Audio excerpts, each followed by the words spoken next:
une orchidée, voilà, en général quand vous l'achetez, elle est dans un pot transparent. Là, je ne sais pas si on voit bien, mais les racines sont justement un peu grises parce qu'elle a très soif. Il suffit de la passer sous l'eau du robinet ou autre, hein, mais à température ambiante. Bien laisser s'imprégner, comment dire, les écorces et les racines, et puis ensuite bien laisser égoutter. L'important en fait avec l'orchidée, c'est que les racines ne baignent pas dans l'eau. Parce que sinon après les racines pourrissent et là c'est beaucoup plus compliqué pour avoir. Une orchidée qu'on oublie, on peut la récupérer. Une orchidée qu'on a noyée, c'est beaucoup plus compliqué. Là je vais préparer un petit centre de table. Je vais utiliser du Lisianthus. Voilà. Je vais utiliser un petit peu d'eucalyptus. La mousse florale, je l'ai déjà découpée. Là, c'est des petites écorces. Voilà, je vais prendre comme ça. Avec un petit peu de laine.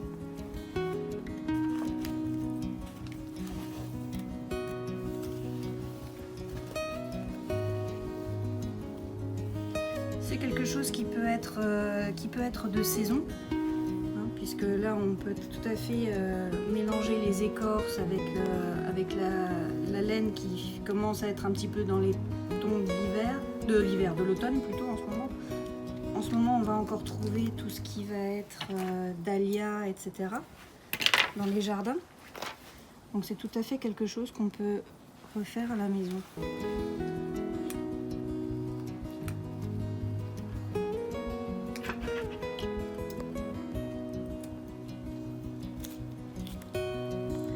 Parce que forcément, la section, quand on est en biseau, la fleur va boire beaucoup plus que si on fait quelque chose comme ça. D'accord. C'est pour ça que... Donc l'intérêt, c'est qu'elles boivent L'intérêt, c'est que plus la section est grande, mieux elles vont boire. Donc plus elles vont durer longtemps.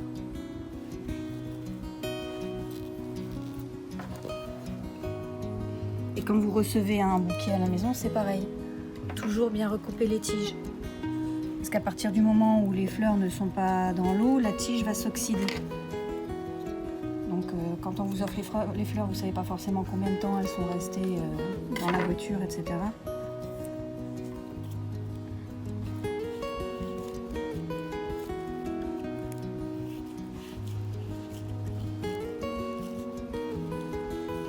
Donc après, on peut jouer aussi un peu sur les hauteurs.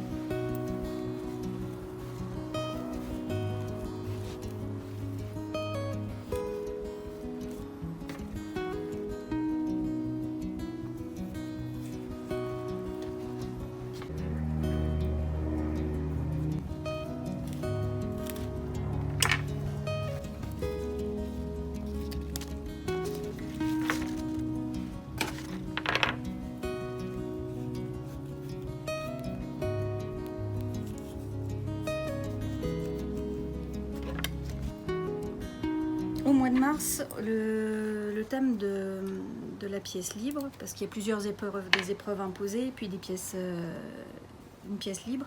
La pièce libre, il fallait s'inspirer d'un personnage. On avait toute une liste. Donc c'était soit Monica Bellucci, soit Jeff Koons, Pierre Soulages, Angela Merkel ou le Dalai Lama. Et donc tu as choisi Pierre Soulages. le noir, quoi. Alors, bah justement, tout le monde connaît Pierre Soulages pour le noir, mais il n'a pas travaillé que l'outre noir.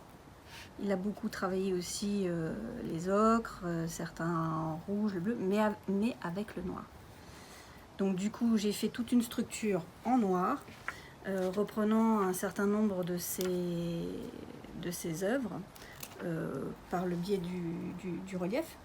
Et puis le fleurissement, je l'ai fait, donc j'ai fait deux côtés pour reprendre les ocres, donc avec différentes teintes de jaune.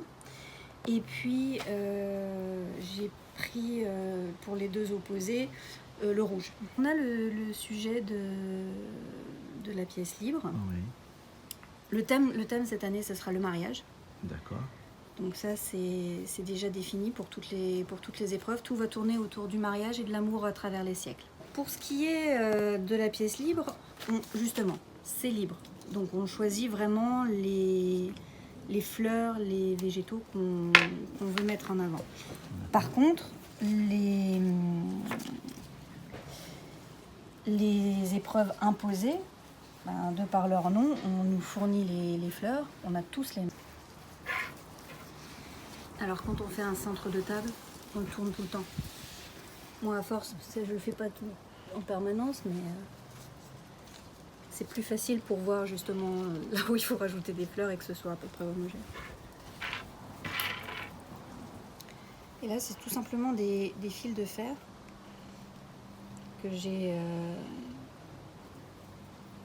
j'ai camouflé en fin de compte avec un raffia armé.